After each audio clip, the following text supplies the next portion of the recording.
Good morning, everyone, and thank you for coming to the Pennie Community Workgroup today for the May meeting. We're going to get started here now. We apologize for the little bit of a delay, but we are ready to get started. Okay, so we're gonna, Marie is actually on vacation now. I know she normally handles this portion of it, but this is, I'm Kelsey Cameron, Marketing and Communication Manager at Pennie. So we're just gonna go through the first couple slides here. Just a reminder, all attendees' lines are muted and all questions can be typed using the Q&A function.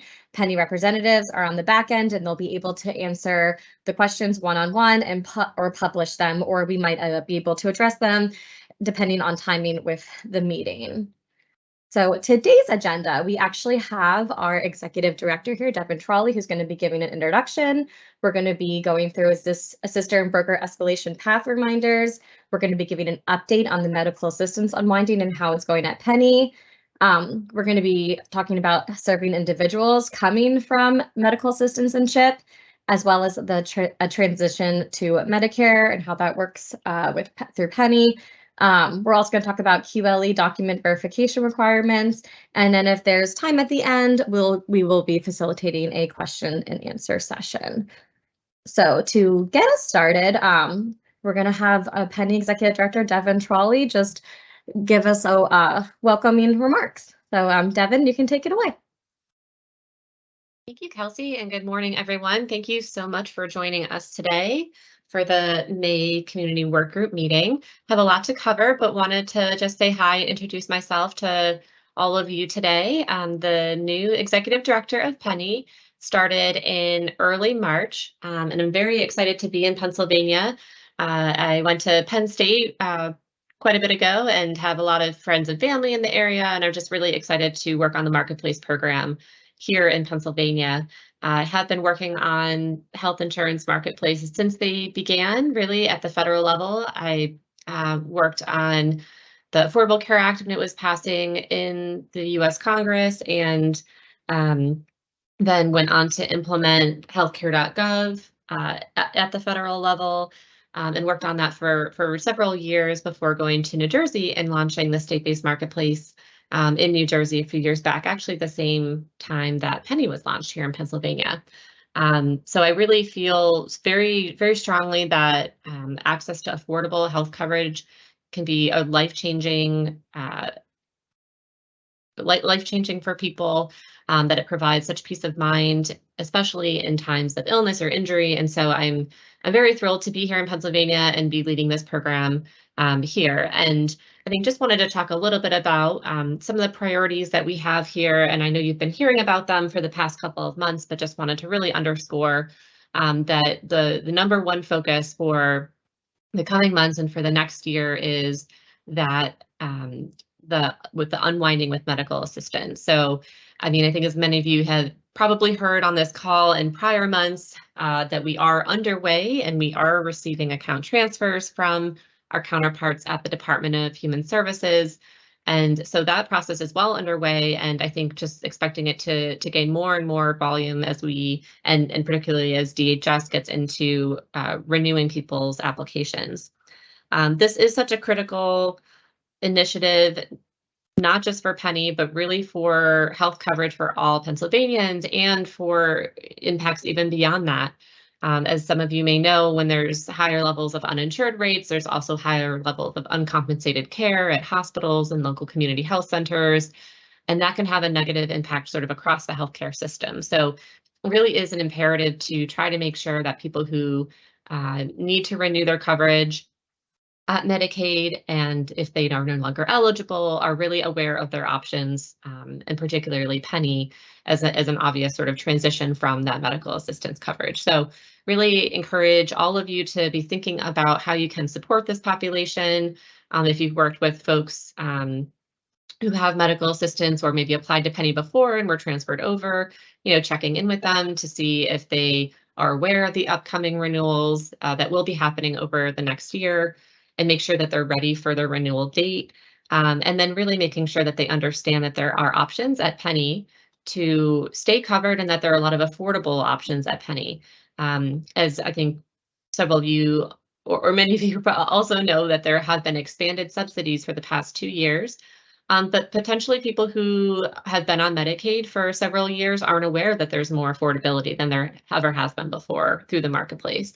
So I think it's a really important message for people across Pennsylvania, throughout communities, to really carry that there are options to stay covered, affordable, high quality options to stay covered through Pennie. So just wanted to really make sure that that's top of mind for everyone. I think it is going to take an all hands on deck approach across our different communities, leaders, health centers, community organizations, assisters, brokers, you name it. I think we're really going to have to try to take an approach of meeting people where they're at to ensure that they understand that they have options if they're losing their medical assistance, which can be, potentially a very concerning time for people who aren't aware of other places to go. So really just wanted to emphasize that and make sure that you all sort of have that top of mind over the coming months and the coming year. And then, here at Pennie, we are also fully focused on that and constantly looking at the experience people have when they're coming over from Medicaid as we're receiving these account transfers and making sure that that process is as seamless and smooth as possible. So we are certainly very focused on it as well. And really focused on making sure that the consumer is at the forefront of what we do and the decisions we make, and trying to keep that consumer lens constantly in our thoughts as we are continuing to evolve our program and grow it. Before we know it, we'll even be at open enrollment again. So I think always exciting things going on in the Marketplace program. So anyway, just wanted to share some few thoughts from me on priorities and again, how important the work that all of you are doing and through education or assistance or even increasing awareness. It's just such an incredibly important part of how we get the word out, how we make sure that Pennsylvanians are aware of Pennie as an option. So I wanted to thank you all for all of your efforts and all of the attention that you pay to this program. And with that, I will turn it back to regular programming to move forward.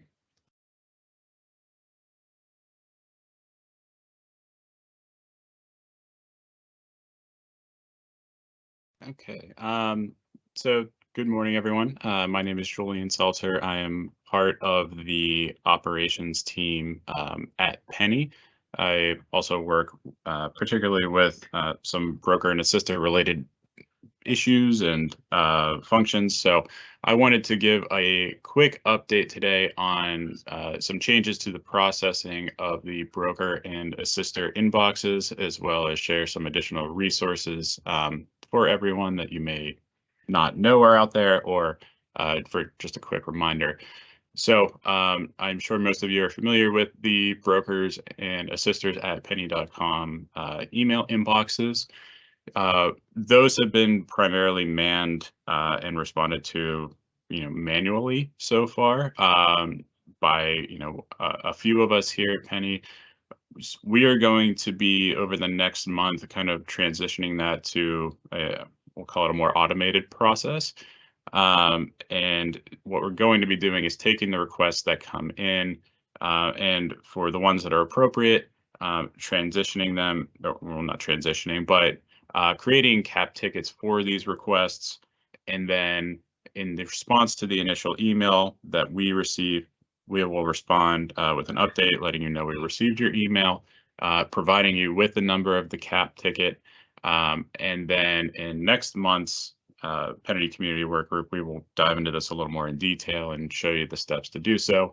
But any status updates will then be provided in the cap ticket, which you will be able to follow along with through your secure Pennie inboxes. So right now, I mean, part of the reason for doing this is that we're functioning in multiple systems right now. We have emails, we have the cap tickets, sometimes we're including other people from other teams and other departments in other ways. So really this is try to consolidate the number of systems that we're working in.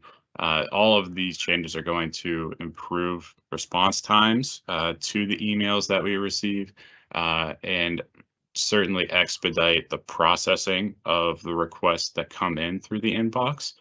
And it'll also kind of give you all an increased view into the tracking of the progress and the updates to these tickets, since you'll be able to see the comments in the tickets. Right now, it's kind of, you send an email and you just wait until it eventually is able to be processed and then get an email saying that it's been completed. Now you'll be able to follow along with updates in the ticket kind of as they're done. So it'll give you an increased view into that. For those of you who do submit tickets now, because you do have that function through your broker and assister dashboard page, I included a screenshot here in the bottom of how you're able to create tickets. This is in our FAQ library, which I will show in a second. But this will essentially be that process just applied to the majority of the emails that come in through the broker sister inbox. So next slide, please. So I wanted to share some additional resources. I think most of you obviously know that we have the contact center. I have the numbers there with the customer line and then the assister and broker specific line. If you do call in to the contact center and a ticket is created, please make sure that you provide the best phone number to the contact center representative along with your availability in case they need to reach out to you for additional information. Please make note of the ticket number. They should provide that with you, but that will make our job much easier, or their job easier, if you need to call back in or reach out again to look that ticket up. And just a reminder of some turnaround times. Outside of OEP, we ask to generally allow for 3 to 5 business days for processing. If there is an urgent issue, such as a medical need, we can try and get that done within 2 to 3 business days. During the open enrollment period, that timeline kind of stretches out a little bit. So we ask to allow for 5 to 7 business days and 3 to 5 days for escalations. We can go to the next slide. Here's just a couple of examples. So if you are submitting a ticket through your broker or assister portal, so a couple good examples here we've included. So something saying like, I've submitted an attestation for this member. Here's their application ID or their member ID on this date, and it was rejected. I'm not really sure why it was rejected. Can you provide some additional information? That as opposed to, this was denied and I don't know why, or some of these other bad, not as good examples at the bottom. The customer got that information, the form is wrong. So you can kind of see with the better examples at the top, you're providing the name, you're providing some sort of identifying number, whether it's the member number, the policy number, application ID, something like that. All applicable dates that they might have called, who they spoke to if possible, and kind of a descriptive but succinct reason for the call or for the ticket. Some of the, not as good examples with just the general kind of, we're not sure why this happened. This seems wrong. Something like that aren't always as helpful. So please just a reminder to use as much information as possible when submitting tickets and requesting things from the contact center. Okay, and then on the next couple slides, I just have some reminders of additional resources. So if you go to pennie.com and then go to either the broker or assister page, you will see this picture here. The one on the left is from the broker page, the one on the right is from the assister page. And there is a link to the FAQ pages. So for those of you who are unaware, we have a library out on pennie.com of frequently asked questions. The broker and assister ones are specific to broker and assisters, and we have a separate one for customers. So many of the questions that we do see in the inbox or receive calls for can be answered by taking a quick search on the FAQ library first. So we even go out, I know I go out to these frequently just to make sure that what I'm saying is correct. So please feel free to use those as additional resources. There's a lot of good information out there, and we're constantly adding new FAQs to that. On the next slide, there are some additional links here. So similarly on the broker or sister page at pennie.com, if you scroll down a bit under where we just had the FAQ screenshots, you'll see that there's two boxes. One is for marketing materials and the other one is for manuals and job aids. I took a screenshot of the manuals and job aids here on both the broker and a sister pages. You can see there's some good information here as well.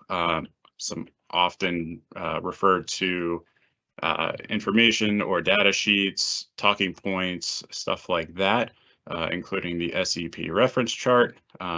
So, for those of you, I'm sure I've seen the SEP chart before. We have that out there, and included in that is any documentation that is needed when submitting or trying to request an SEP due to a qualifying life event. So I know we often get questions about what is needed for certain QLEs, so you can certainly find that there. And then on the sister side, again, plenty of good information along with some manuals that you can feel free to review.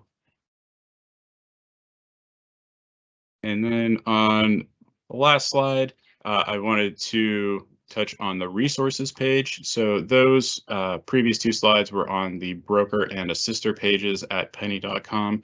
This one is on the resources at pennie.com page. So along the top, if you click on resources, there will be a couple different sections here. One for customer resources, one for partner resources, and then we have a few other boxes, but I wanted to highlight the customer and partner resources today. So as you can see under the customer resources, these links and documents are more geared towards the members. There's also a frequently asked questions link there, some forms such as the income attestation form. If you have questions about DMIs, we have one pager there regarding DMIs and kind of what's needed for that. So a lot of commonly used forms or reference guides for commonly asked questions on there. And then under partner resources, these are more specific to obviously the brokers and the sisters. Again, the FAQ link will take you to the library. There's some additional manuals and guides on that as well. The SEP quick reference guide again. So some of this information I'm sure plenty of you have seen before, but I just wanted to call that out as a reminder. I know sometimes we think it's quicker to shoot out an email or call into the contact center, but sometimes it is actually quicker to just have this maybe bookmarked, pull it up, and we'll see that there's an FAQ there we'll have your answer for you right then and there. So please feel free to use these resources that are out there on the Pennie website. But certainly if there's something that's not on the website or there's a little more involved of a question, please don't hesitate to reach out to the contact center or submit a message through the broker or sister inboxes.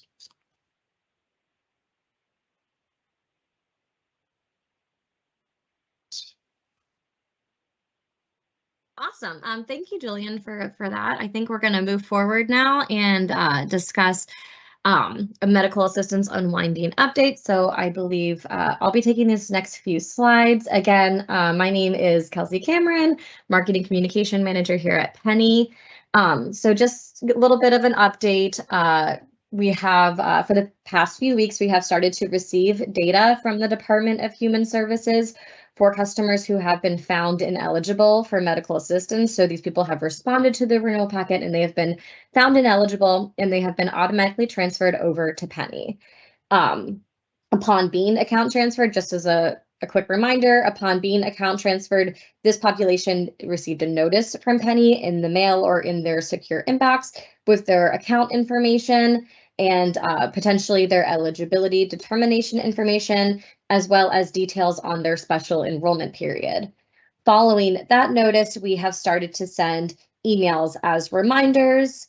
And just a reminder for our email plan, we are going to be emailing the account transfer population once a week for their full 120-day special enrollment period with a different message the first 60 days, encouraging their enrollment within those 60 days for the continuous coverage. Should someone enroll in coverage, they will be removed from that email list, so they would not be continuously getting the emails throughout their special enrollment period. So that's where we are so far with customer communications in regards to emails. We should be expecting to see data from the Department of Human Services in regards to the procedurally terminated population here at the end of this month or early next month. And then just a little bit of update where it comes into with our media. Our paid media is underway. Our TV cable commercial spot is in the market this week.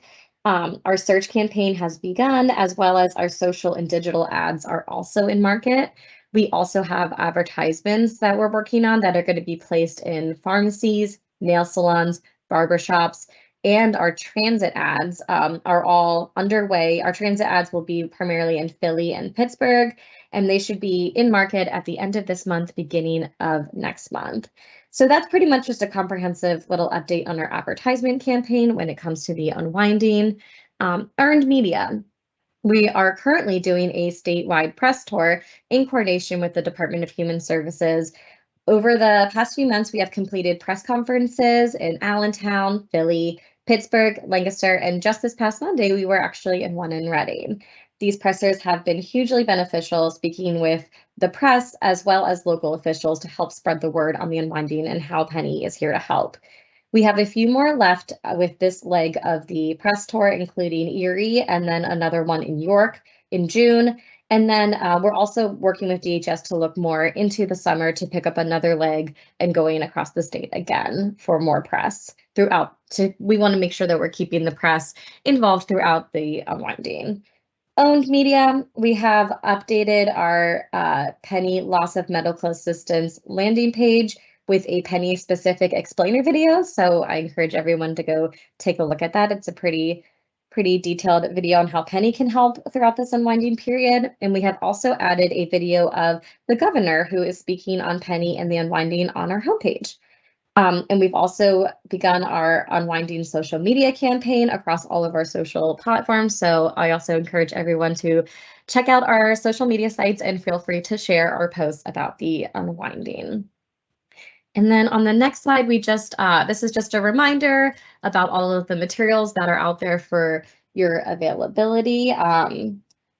Our Pennie specific toolkit is available at agency.pennie.com/toolkit. This toolkit includes social posts, graphics, collateral, particularly collateral with the unwinding, and a copy of our co-branded Welcome to Pennie mailer. And that mailer is the one that's going to be sent to the procedurally terminated.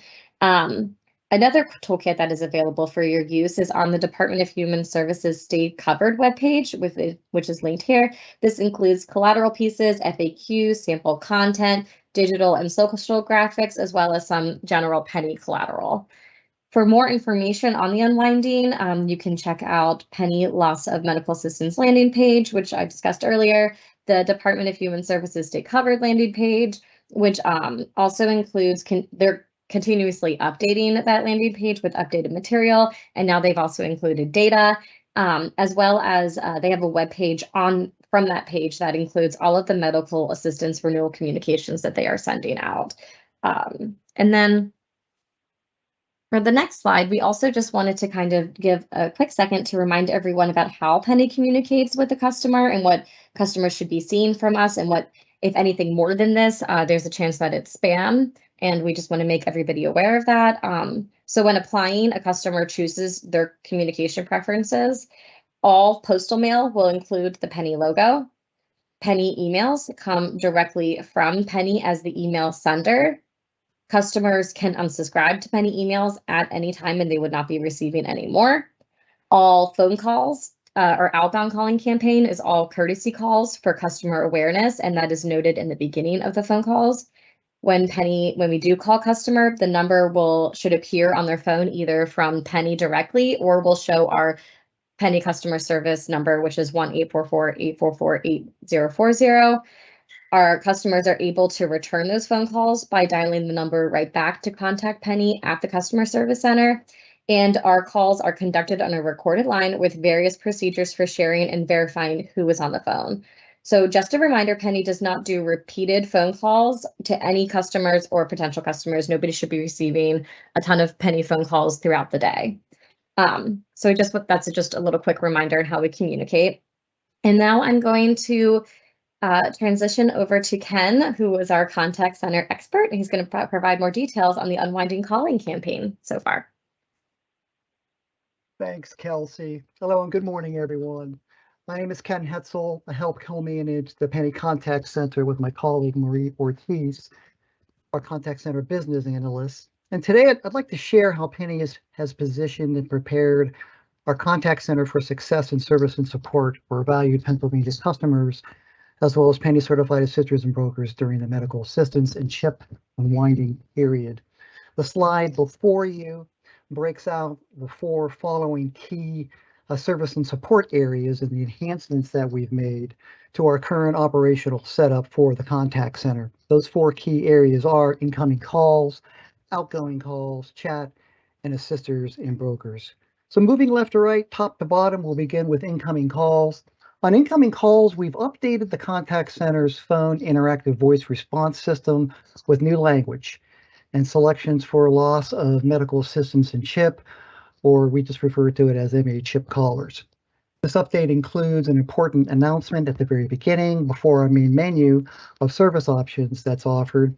And this also creates an immediate happy path for the customer to speak to a Pennie customer service representative right away. So this update was applied to both of our toll-free customer and assister broker telephone numbers for Pennie customer service. In addition, we've got reporting in place to help identify trends with MA account transfers and procedurally terminated groups. We're always interested in a deeper understanding of our customer base, so we always want to know why customers are calling. We want to quantify that as much as possible, why they're calling and what they need help with, certainly with impacted unwinding populations. And Pennie customer service representatives have been trained thoroughly with adequate tools and resources to help customers with their transition from MA to Pennie. Our intent is to be that trusted source for assistance that is welcoming, as these customers will be new to Pennie.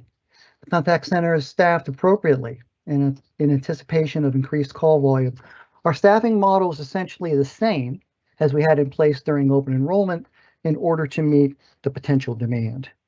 So just over now to outgoing calls. Moving to the right, Pennie started placing outgoing courtesy calls, as previously mentioned by Kelsey, or outbound calls to account transferred customers in order to facilitate their transition from MA CHIP to Pennie. Our outbound calling campaigns are highly defined and very targeted to specific populations to optimize enrollment success. The essential message of the calls, and I'm just summarizing here because there's a little bit more to it than what I'm about to share. The Department of Human Services has shared loss of coverage information. Pennie is here to help and invites customers to apply for coverage and potential financial savings. And then here again, we've put in place reporting that's going to enable us to quantify and identify call outcomes, including the number of messages that we left, dead ends, and most importantly, successful contacts. Now down to the bottom left for chat. As you know, Pennie has fully operationalized chat functionality now, both in anonymous chat as well as secure chat.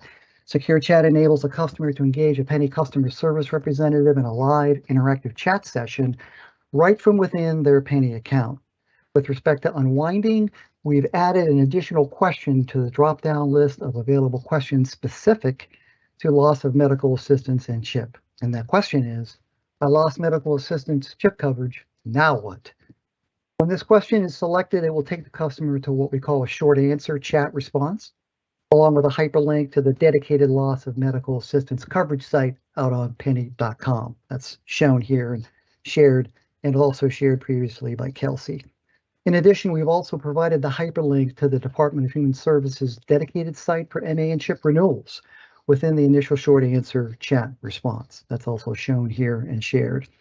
Both of these websites have comprehensive information, additional FAQs, and support resources for a customer to learn more about loss of MA and CHIP. And of course, a customer can always engage our Pennie customer service representatives in a live chat session with any questions related to unwinding.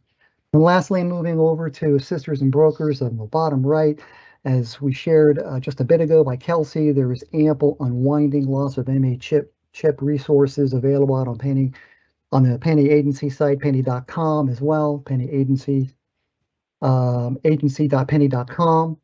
And these resources include the unwinding toolkit that Kelsey referenced, and also Pennie stakeholder talking points.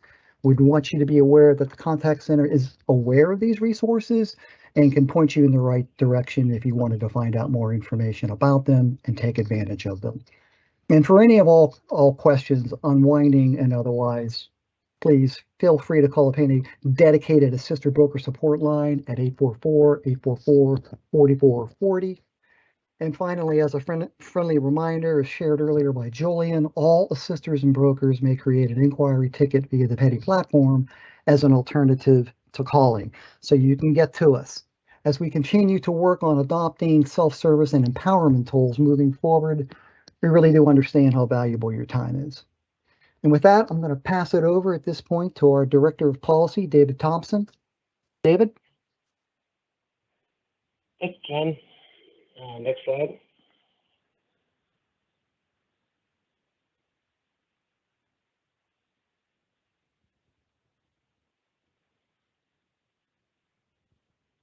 Can you folks hear me? Hello? Hello, can folks hear me? Yes, David, Yep. we can hear you. Okay, great. Can we go to the next slide, please?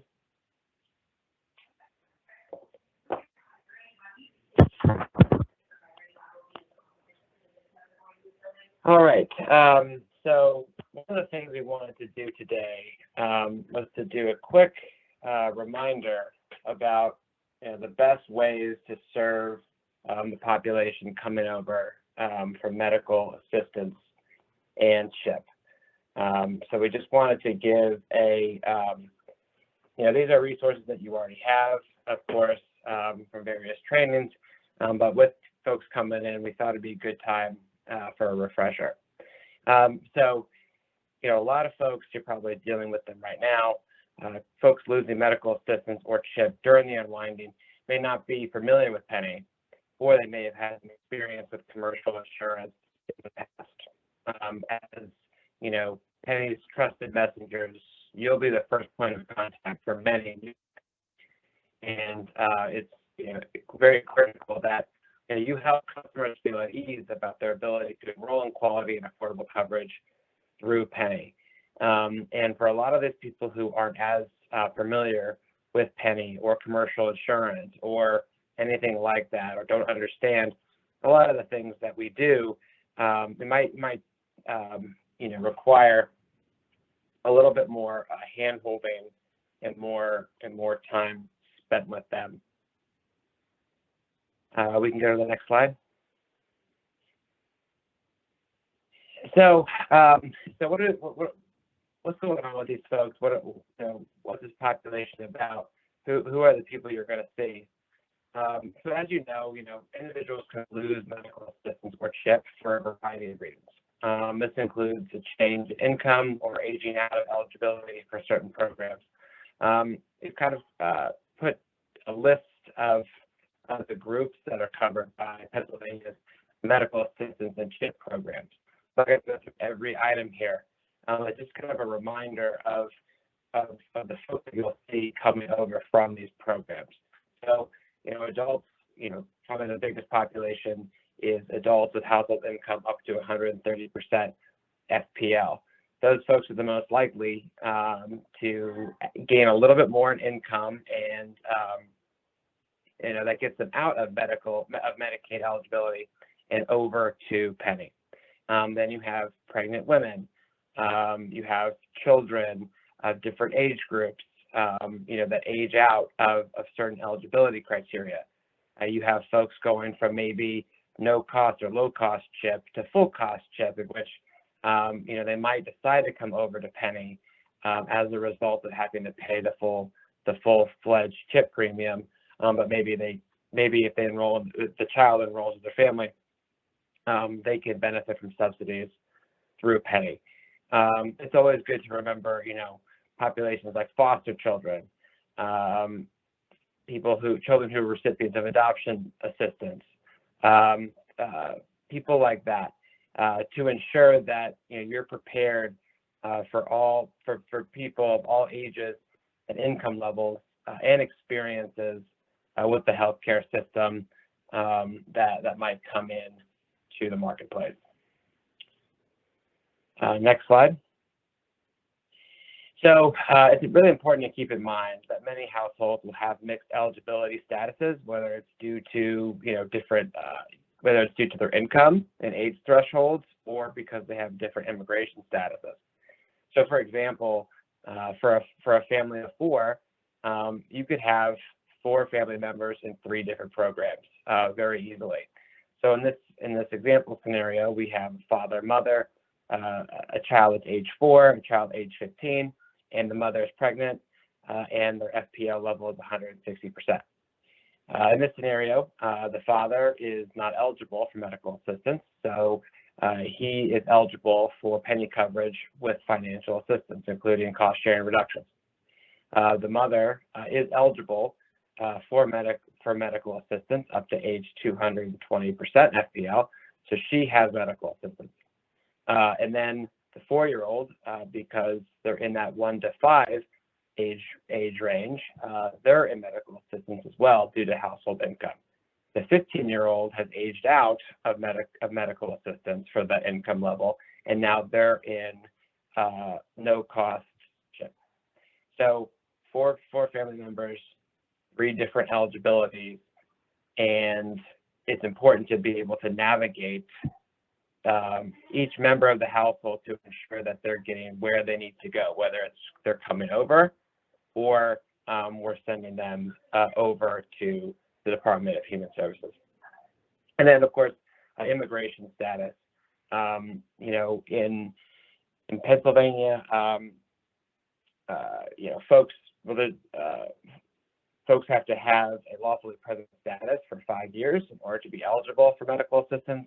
That does not apply to Pennie. So you could have someone who has 110% FPL, and maybe there's 2 adult family members.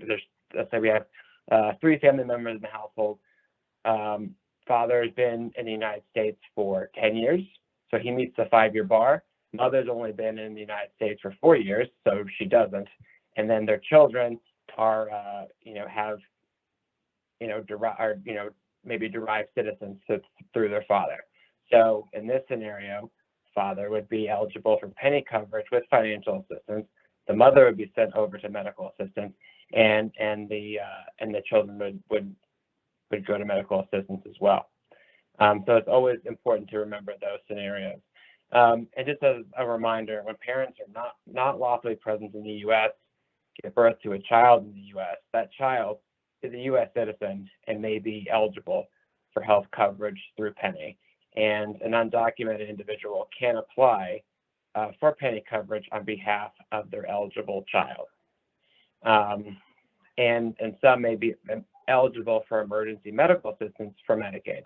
So if you're working with someone who is undocumented, maybe they're not going to be eligible for Pennie coverage or for regular medical assistance, but they may qualify for emergency medical assistance, and they should apply that way. So hopefully that was a helpful refresher now that folks are starting to come over from those programs. I am now going to transition to my colleague, Eric Hewitt, to talk about Medicare.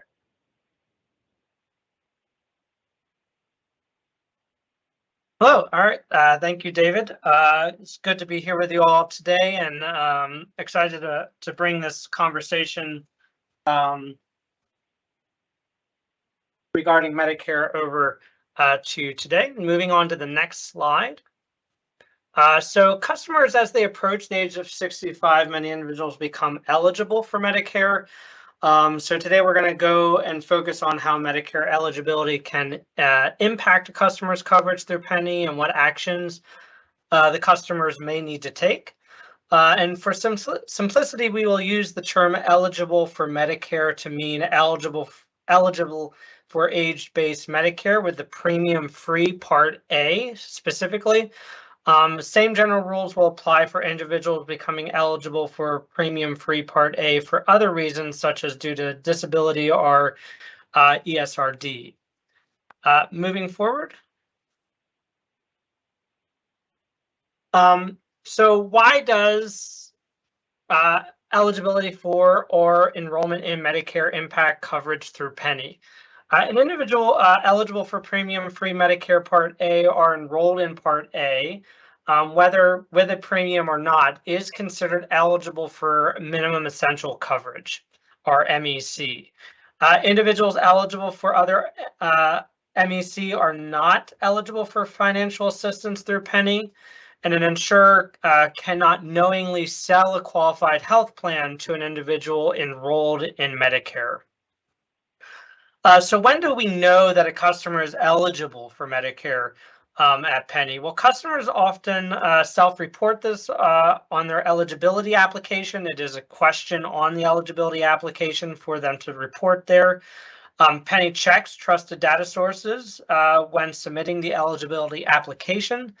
And we also Pennie checks trusted data sources outside of the application submission, which for example, is our periodic data matching, which happens throughout the year. When does Pennie not know when a customer is eligible for Medicare? When a Pennie enrollee becomes eligible for Medicare in the middle of the year, we are not aware that that has taken place unless we have run the periodic data matching process. So we could very well not know that a customer has transitioned or is transitioning to Medicare, other than the fact that the customer is potentially turning the age of 65. Moving on to the next slide.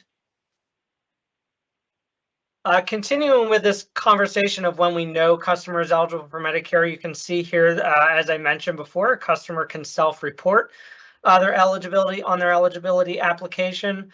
If the customer is seeking coverage through Pennie, self-reporting they are enrolled in Medicare on the application additional information section. As you can see here, you would check that little box there, Medicare.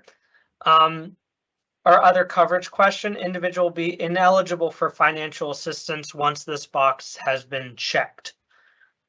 We just also want to note that starting July 1st, customers self-reporting enrollment in Medicare on their Pennie application will not be eligible to enroll in Pennie coverage or a qualified health plan through the exchange. Moving to the next slide. When does Pennie continuing again with that conversation of when we know that a customer is eligible for Medicare, Pennie checks trusted data sources upon submission.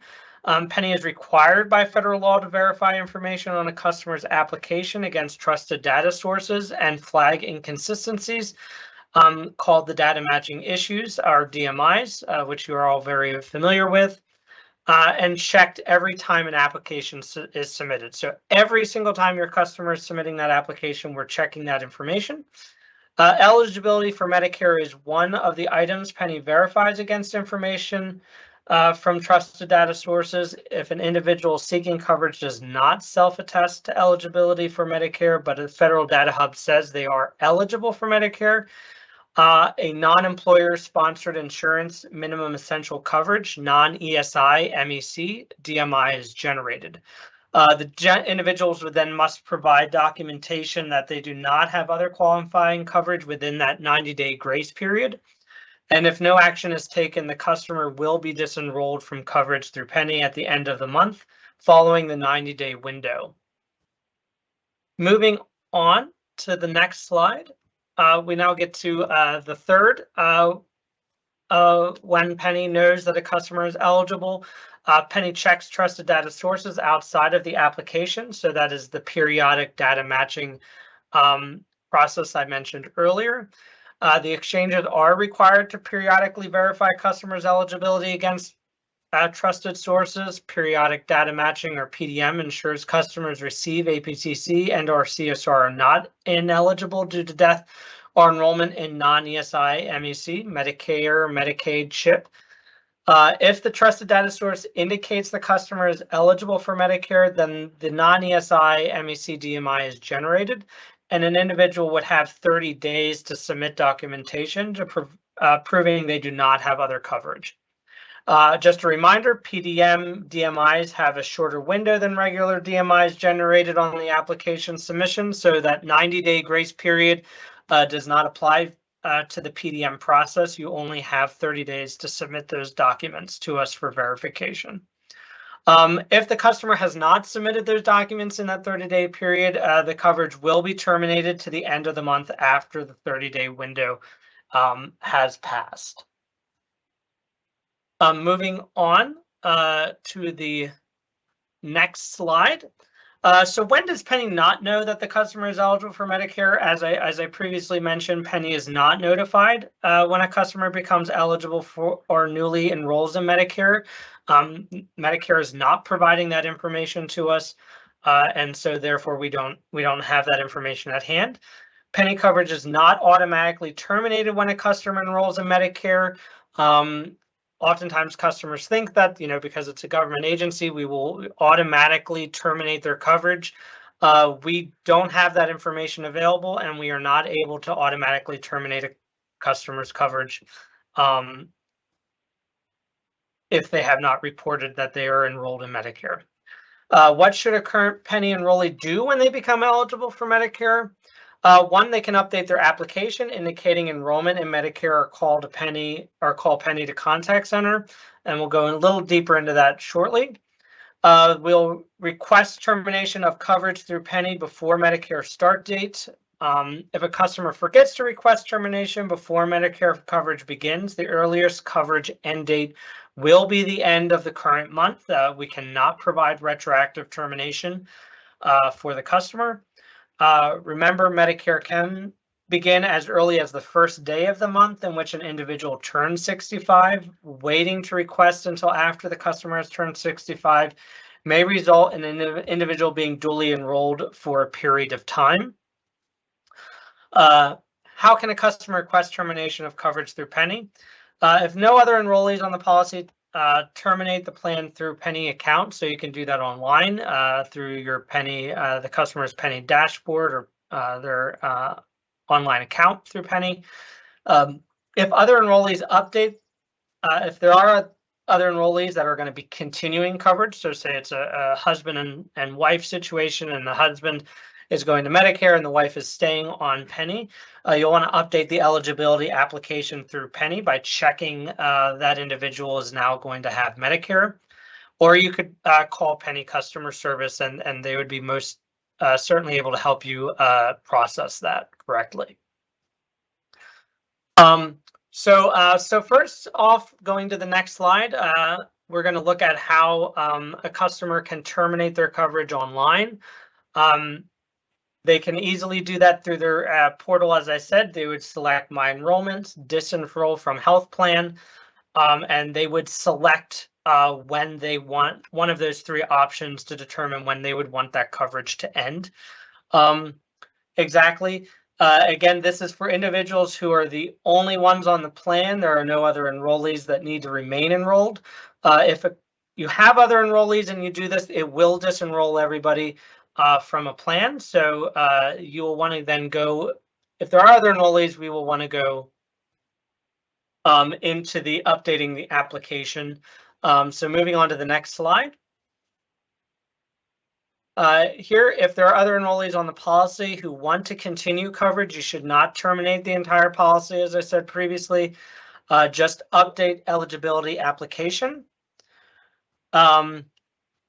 Start your application section about your household question and are you seeking coverage? No.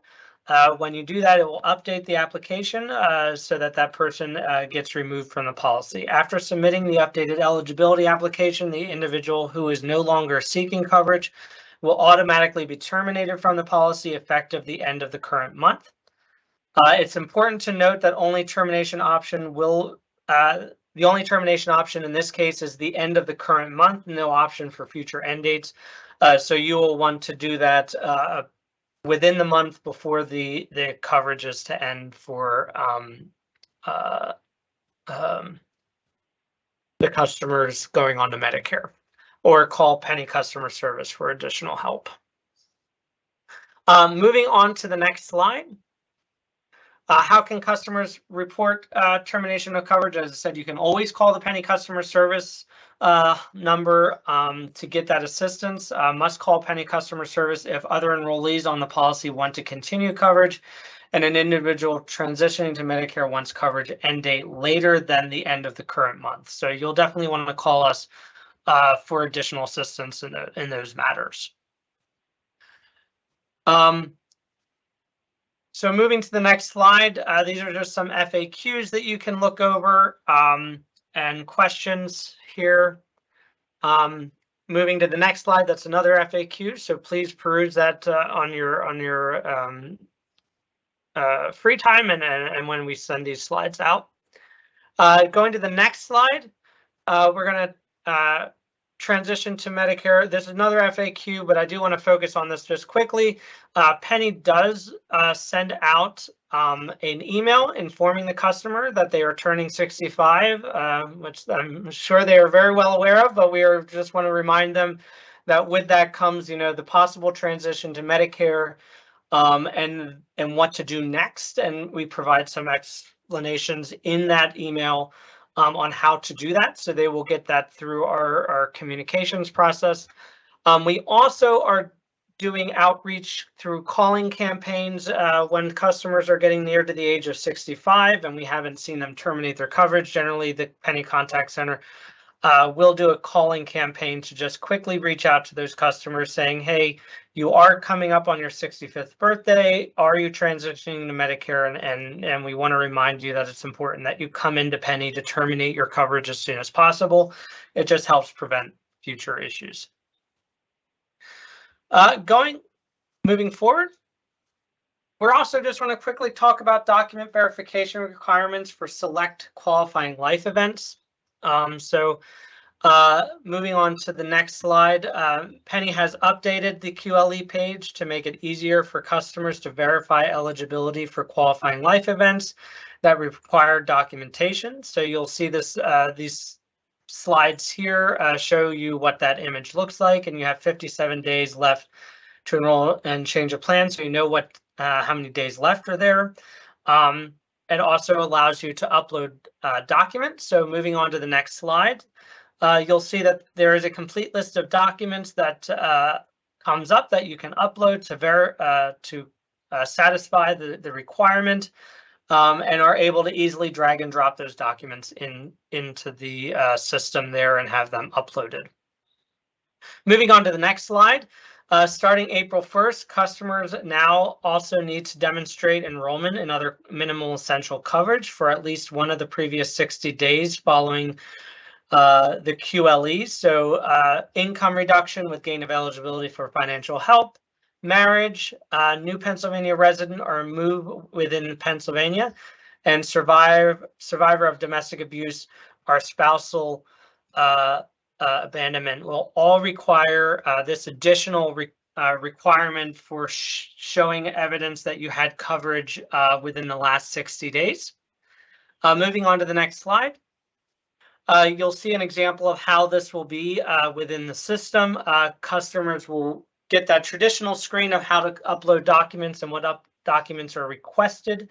But proof of prior coverage will also be an additional screen that will come up where customers will need to provide information showing private insurance, either an insurance card from the previous month that has a date on it, employer-sponsored coverage, including COBRA, pay stub showing deduction for health coverage. These are all documents that customers can utilize to demonstrate that they've had coverage in previous months.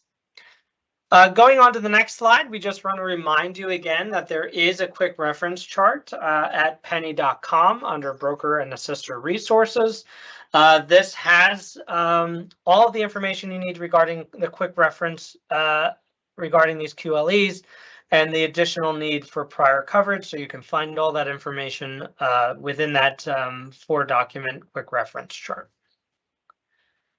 And I think we are now moving into our final slides.